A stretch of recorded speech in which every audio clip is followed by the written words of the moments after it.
we do. We are actually created with this instinct for curiosity and understanding more deeply the things that we believe. And it's not just Christians, it's everybody. And the exercise that we went through with regard to Christianity could be reproduced for any worldview. I mean, that's one of the things, I think I heard somebody say something about this. One of the things I've said to my Christian students, usually these have been undergraduates, who've come to me and say, you know, I'm really struggling with my faith. I don't know if I can believe this anymore.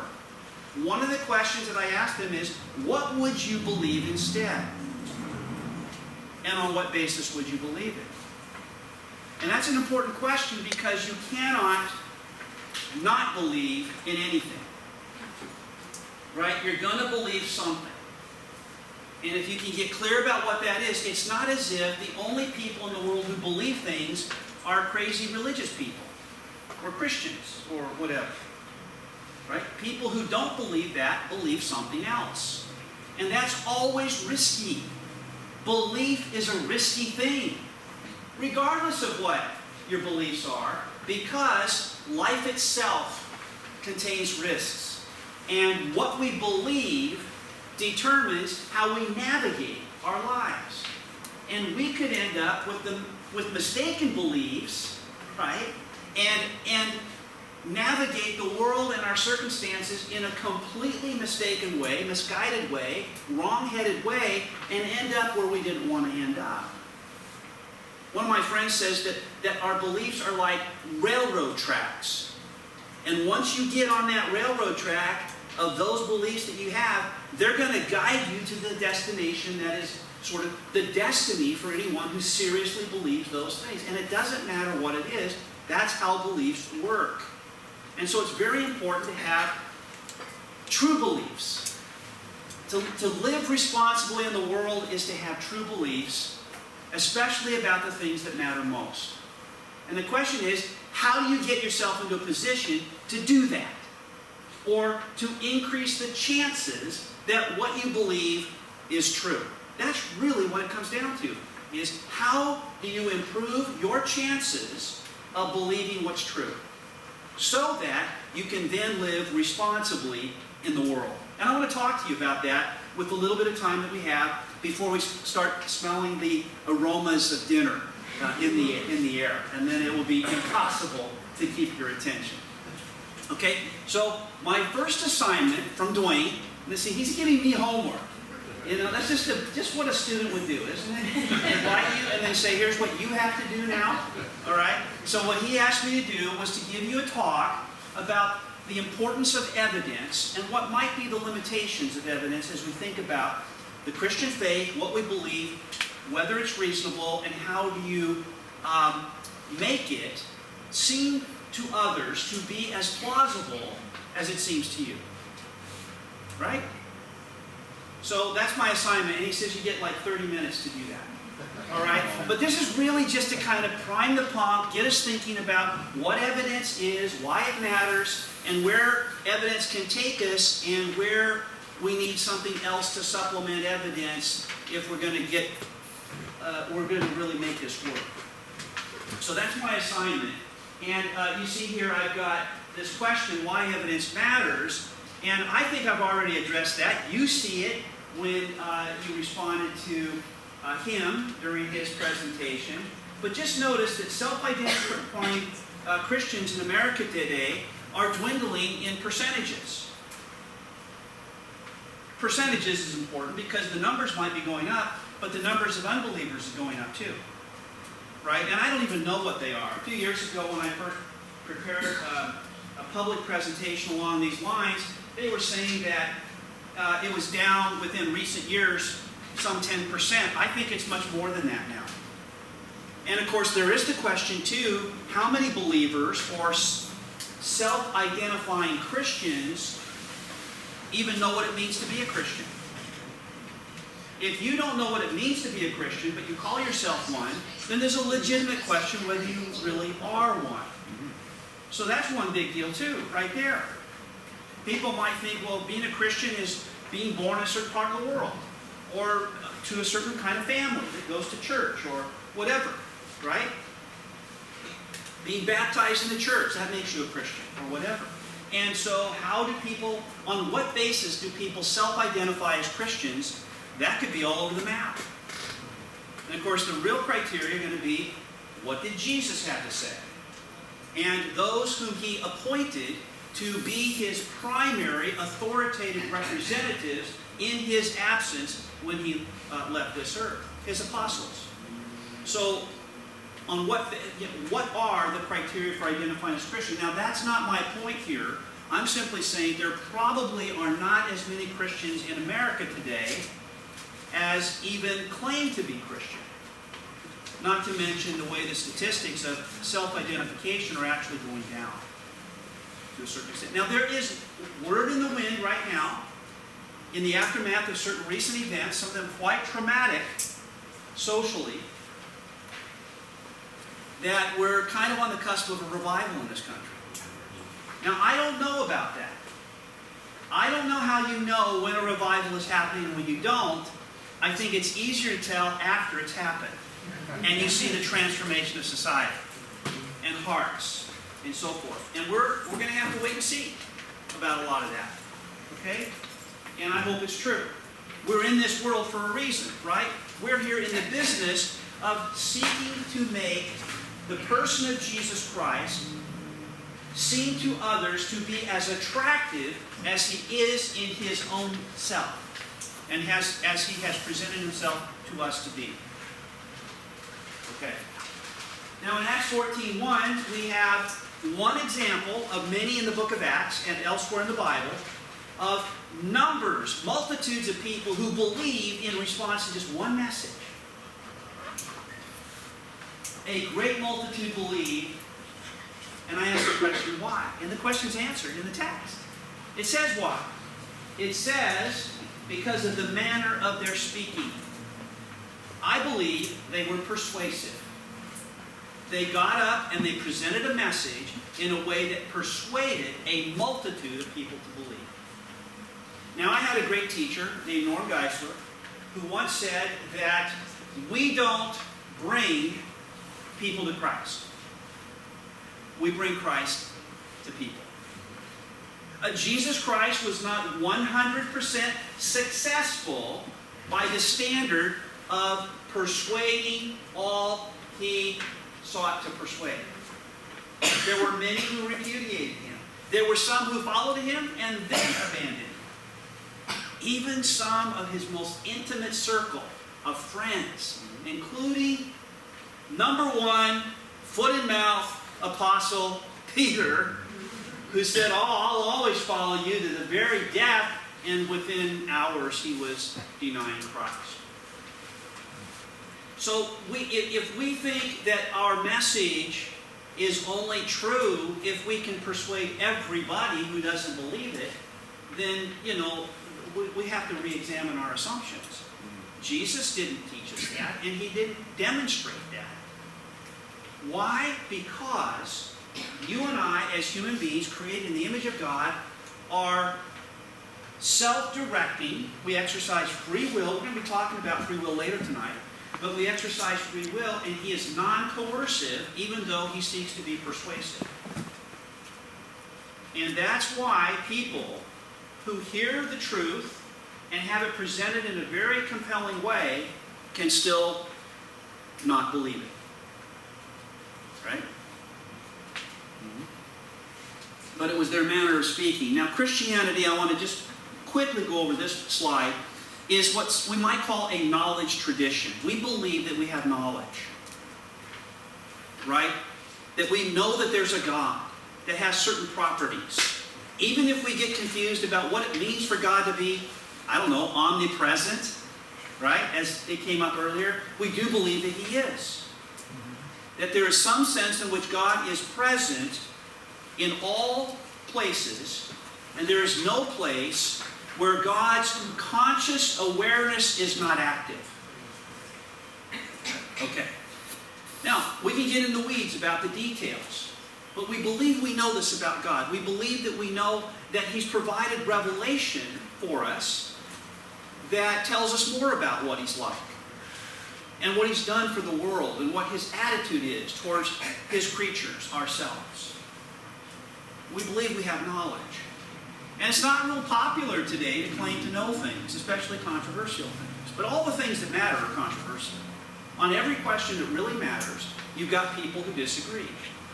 And the people who disagree with you, they think they have knowledge.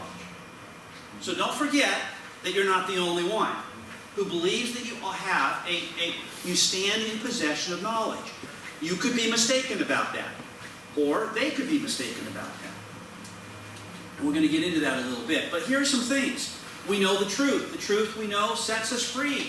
Jesus revealed the truth to us about the things that matter most. Our knowledge is grounded in the proper handling of Scripture. The proper handling of Scripture. Not the naive, seat-of-the-pants hermeneutics. You guys know the word hermeneutics? Right? It's the science of interpretation of a text. Biblical hermeneutics is the science of the interpretation of the biblical text.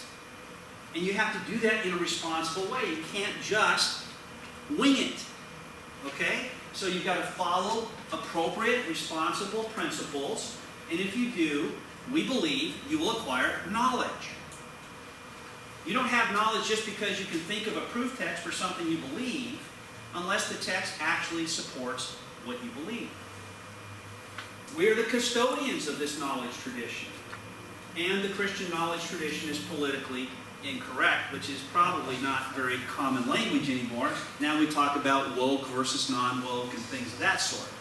But it is distinctively unpopular. Let's put it that way. And that word will always be around. Politically incorrect is just one way of being unpopular. Okay? But we have a knowledge tradition. We purport to know things. And I've given you verses on the right side of the chart that you could go and look up. If you can scratch them down in your notes, you can go look them up and you can see where I got some of these ideas. Now, he mentioned epistemology. Did you hear him say that? And maybe you could ask me. I'll tell you what it is, okay? First of all, let me say this. Epistemology is concerned with the nature of knowledge. It's concerned with whether knowledge is possible, what knowledge is, what does it look like. Is every sort of knowledge sort of the same essence as any other kind of knowledge? Or does knowledge mean different things in different contexts? So there's that kind of question. There's questions about what sorts of things we can know and what sorts of things we may not be able to know. Whether knowledge is the only good kind of belief, or whether you can have good beliefs that don't quite rise to the standard of knowledge. Maybe you could have a really well-grounded, justified belief, but you wouldn't say you know it. And I think that all of us could come up with examples of that. And we would say, well, it's not worth believing if you can't know it. No, there's plenty of things that we believe we wouldn't say we know. But it's still responsible for us to believe those things. That's going to prove to be very important. So epistemology is concerned with questions of this sort. In what areas can we have knowledge? What are the faculties that we have as human beings for knowing things? If it's the physical world, then it's our five senses and how they relate to what goes on in our brains and so forth. But there are other things we know apart from what we can know on the basis of our five senses. How do you know what you had for breakfast this morning? Or whether you had breakfast this morning? Not using your five senses right now. You're not looking at the eggs that you had. They're gone, right? So that's not your source of knowledge. And yet you know it. You know what you had, right? So memory is some kind of source of knowledge. Testimony, what you hear from other people. Many of the things that we were discussing earlier with Dwayne had to do with testimony, or, whether it's reliable or not. About prayer and whether it can change things or not. There's testimony. People were referring to testimonial evidence that they were aware of, that they found persuasive, and said, I'd be happy to find that for you and give it to you. Then you would have it too. And we'd weigh that. And a lot of what we believe is based on the testimony of other people. It's not just children who depend on testimony. You and I depend on testimony for many things. To get here this evening, my wife's here with me, Diane right there. My wife and I drove over from Swim today, and so we got on the Kingston Ferry. And a friend of ours said, she looked it up and she says, 12:45 departure. Okay, that's testimonial evidence. I'm good with that. I can't get there any sooner than that anyway. So if I get there and that's not right, it's not going to matter, right? If the ferry leaves before that, then I'm just going to have to wait for the next one. So I wasn't taking a huge chance, because I figured, well, there will be another one eventually. But I went with 12:45 because I know this person. I'm looking at her, look at her phone. She's a local, she understands, and she's not going to misguide me intentionally. So I went with it. And you know what? We got there, and right there in the window, it said 12:45 for the next departure. And we were like 7 minutes early, right? I walked into class one day, it was like, the clock was just like exactly where I was supposed to, right on time at the hour, except the second hand ticked once. I walked in and I said, you know what, class? This is the earliest I've ever been late. Dwayne might have been there. If it's the earliest you've ever been late to a ferry, it's probably too late. Okay? But we were 7 minutes early, so we got on. And here we are. But it depended, to some extent, on testimonial evidence. You see how that works. So there's all sorts of things that we know on the basis of one source of knowledge and then other sources and so forth. Can we have religious knowledge about spiritual things? If so, what's our source? That's going to have to come up. So epistemology. Now, when I first got my PhD in philosophy from the University of Southern California, I was so happy to have a doctorate that I had it printed on checks, So, right? So then everybody who ever got a check from me, like, my Southern California Edison company, they would know that they got a check from a guy with a doctorate. How important is that? Well, okay. And now we don't even write checks anymore, hardly, right? But what I found is that when people would receive a check from me, they might say, what kind of doctor are you? And I've had people introduce me to someone. This is Dr. Geivett, well, what kind of doctor are you? And I realized after, very little reflection, to be honest with you, because I've got a measure of common sense, that they didn't want to hear me say, well, I have a PhD in philosophy from a university, and I teach philosophy at a Christian university. So what do they want to know? They want to know what my medical specialization is, and I don't have one. And I used to lie awake at night thinking, I don't have a medical specialization. They're always so disappointed to hear me answer their question correctly and honestly. So I thought, I can still be honest if I tell them my specialization. Right? And so, every time since then, someone says, hey Doug, what kind of doctor are you? I say, I'm an epistemologist. You know where this is going, right? I'm an epistemologist. And I could tell you stories about what happens next. I had one guy leave the room and go look it up on Google. But, I'm an epistemologist, and I know they're thinking, he said that like I'm supposed to know what that is. And it probably is some medical specialization, but I don't want to look stupid and ask. And maybe I don't even want to know what it means. Epistemologist? What part of the body is that? My wife, the first time I said that, she said, oh, Doug, I don't know if you need to say that. Epistemology. Epistemology just comes from the Greek word episteme, having to do with knowledge. And it's the study of the whole gamut of questions related to knowing. That's what I'm talking about. Epistemology is the study of concepts of epistemic appraisal. Appraisal, weighing the value of something. Now what we're weighing is the value of belief. The value of belief. There are two fundamental epistemic concepts. Concepts that we care about and appraise in the context of epistemology. One is knowledge. What is it? And the other is justified belief. What is that? And a justified belief, it's important to have a justified belief in order to have knowledge. So one is constitutive of the other, or at least a constituent of the other. In other words, you can't have knowledge without justified belief. You could have justified belief that still doesn't count as knowledge. We were talking earlier about how you might believe responsibly that something is true, but you would say you believe it without saying you know it.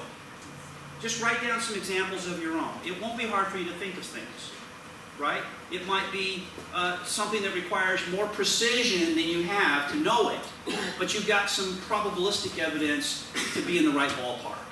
So you could believe it. But you say, I'm not claiming to know it. Now, a lot of people today are very skittish about claiming to know anything. And they'll say, I believe this and I believe that, but I don't know anything. And that sounds like a knowledge claim. You say, no, wait a minute. You don't know anything. Are you saying you don't believe you know anything, or you know you don't know anything? Right? It sounds like they're saying, I know I don't know anything.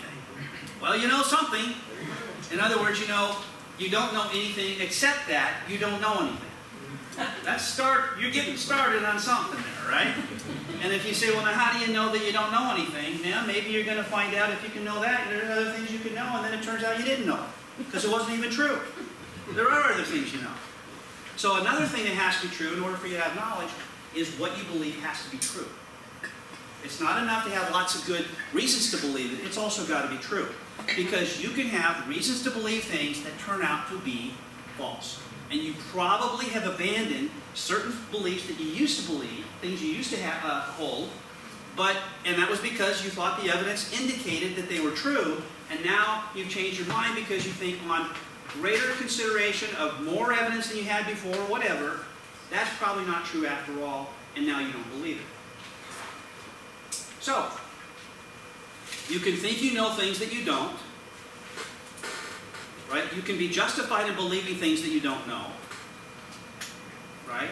I think you can have knowledge and not know that you know it. Because you don't believe you do.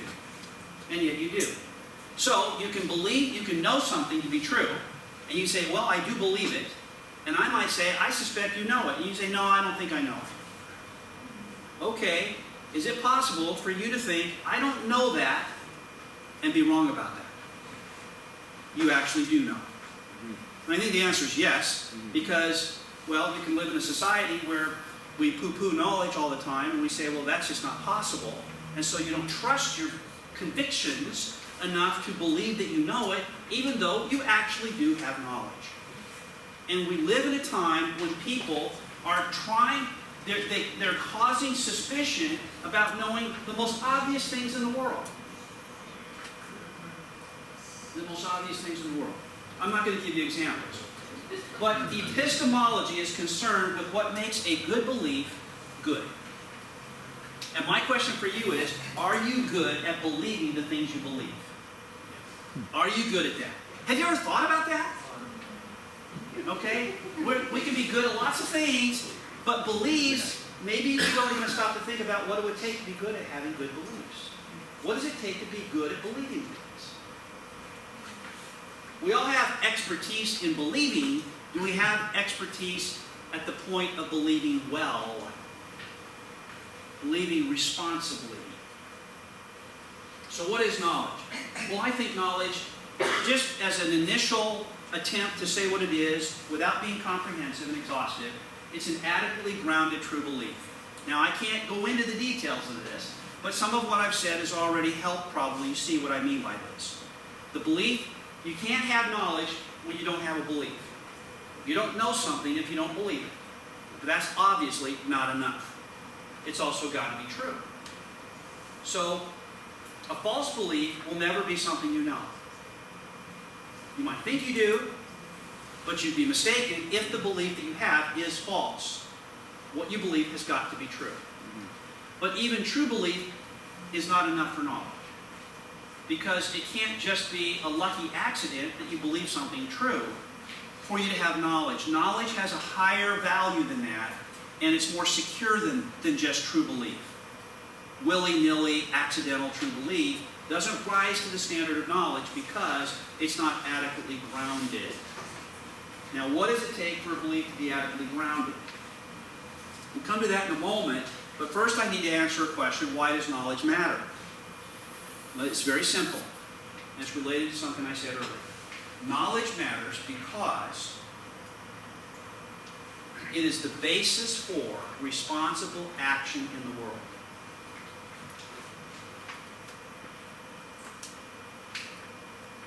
And just think about anything where something is at stake. Crossing a busy street safely. You want to have knowledge, don't you? Knowledge that, you're not hallucinating an empty street. That there really is an empty street there that I can safely cross without getting crushed and becoming somebody's hood ornament. Right? And you know that it's not safe if there's traffic going every which direction. It says, don't walk. Right? That's a simple example. What about medication? Right? Or who to see for a doctor? You want knowledge that they have the relevant sort of knowledge. So you don't have to have the knowledge they have, but you want to have a pretty good idea that they have the knowledge you don't have. Right? And so you do need knowledge. You just don't need the knowledge they have. That's if you had their knowledge, and you wouldn't have to go see them. Right? And the last thing you want a doctor is to say, well, what have you come up with so far? What do you think is wrong with you? Oh, that's a good possibility. I'm sure a lot of doctors would probably go, why don't you go with it? Okay? So you apply certain criteria before you will see a certain doctor. Right? And there are ways that doctors can establish their credentials. They are in the knowledge business. They know a narrow range of things that save lives or make life better, help people with their physical health. And we're grateful for that. If they didn't have knowledge, well, we wouldn't have hospitals, surgery, medications. All of that is available to us because of knowledge that certain people have. And so it goes. Knowledge matters because it is the basis for responsible action in the world. A friend of mine, he's like 3 years younger than me. So he's a young guy, right? And he wrote to me and he said, hey, I just found out I've got pancreatic cancer. Now, I've had three acquaintances or friends die of pancreatic cancer. I haven't had a single acquaintance of mine get pancreatic cancer and live more than a year. And he thought it was a death sentence. And it is for many people. It's very rare to survive. And he believed it because of who told him that was probably his condition. Now, he has since learned, just in recent days, that it's something that masquerades as pancreatic cancer, but is something different. So instead of having only a few months to live, he might have as many as 5 years to live. And he said about 50% live that long. So it's still not like this great diagnosis, but it's not as bad as it could be, the news that he got. But you see, tests are being done, all this, and the knowledge is being applied to get clear. And then the question is going to be, what is the responsible way for my friend to live if he's got a cancer that's going to take his life within the next 5 years? You think that matters? Or are you just going to live the way you did before?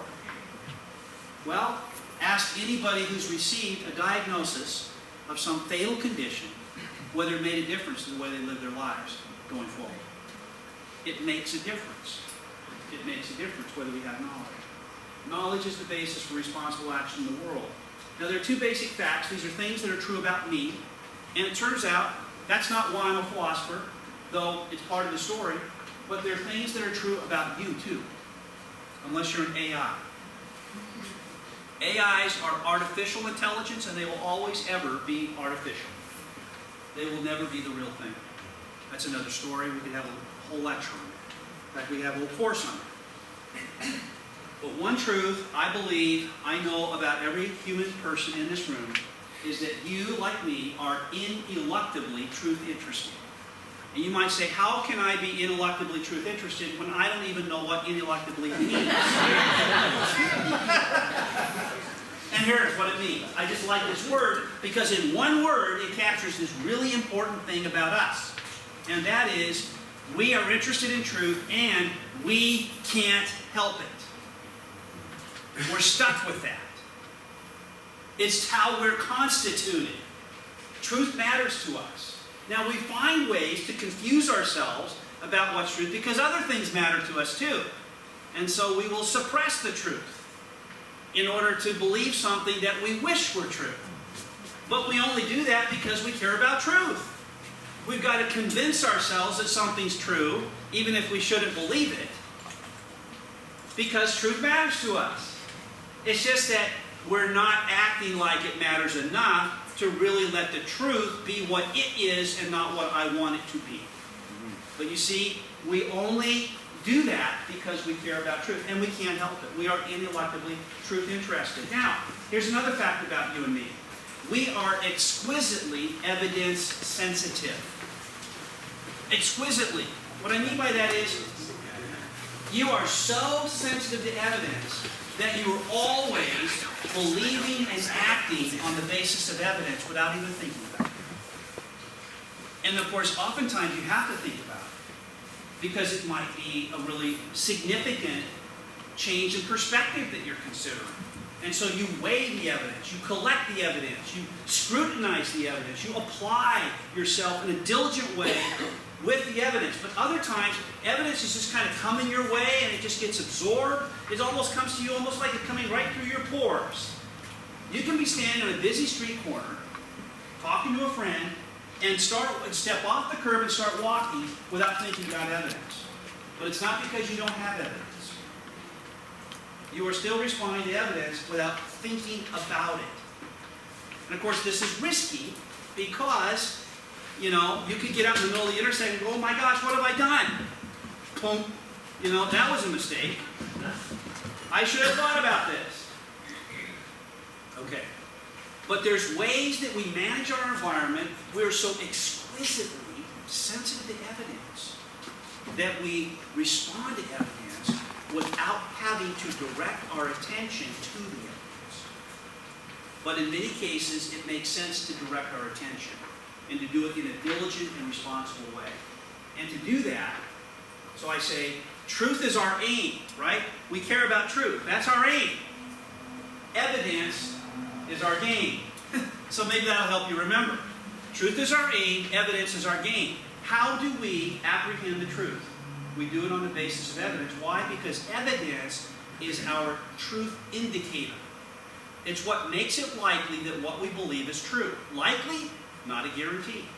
There may be some evidences that give us guarantees about what's true, but oftentimes our evidence will fall short of guaranteeing. That's why I say belief is risky. Belief is risky. But you do the best you can with the evidence you have. And that's why evidence matters. That is the only way you can live responsibly in this world. And you want to have true beliefs about the things that matter most. I was talking to a man who's in his 90s now, who his girlfriend says she believes will probably pass in the next 6 months. He has a problem with his respiratory, COPD. And it's been getting worse, and we've known him for a couple of years. And I asked him if he believed in an afterlife, just the other day. And he said, no.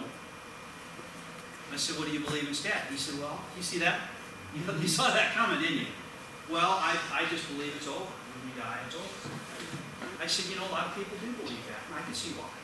I don't believe that. And then we talked, I had a little conversation, and Diane was there. She was telling me yesterday, she said, I don't think he wanted to have that conversation any further than you went. And I think that's, you can tell, can't you?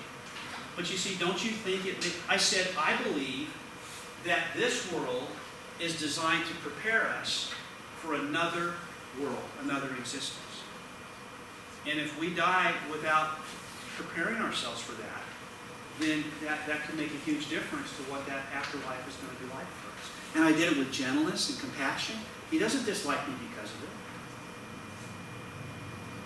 Because it was safe. I have rapport with him. All right? So that's all important too. But you see how having the right beliefs in this life could make a big difference to the quality of life that you will have, if that's a possibility, after you die. Evidence is our game, whatever the question is. What is evidence? It is what you and I have to go on in believing the things we believe. It's what we have to go on. I had a philosopher try to corner me once. This is what we do, right? We disagree, and then you try to find a way to kind of corner the guy, say, well, wait a minute, if you believe that, what about this? It could be on anything.